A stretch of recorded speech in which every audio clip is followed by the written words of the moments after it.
Ako nga pala si Meg, isang fighter at cancer survivor. Gusto ko lang sanang ibahagi sa inyo ang aking buhay pagkatapos ng diagnosis ko sa cancer at ngayon bilang isang survivor.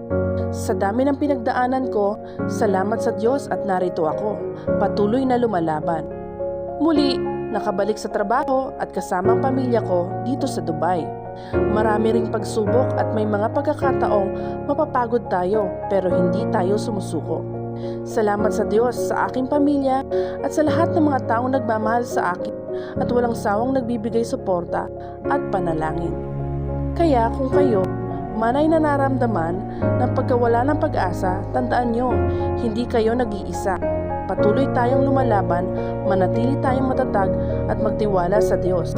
Hindi Kanya papabayaan. Maraming salamat po at sana'y magbigay inspirasyon ang aking kwento sa inyo. Hanggang sa muli, mga ka-warrior!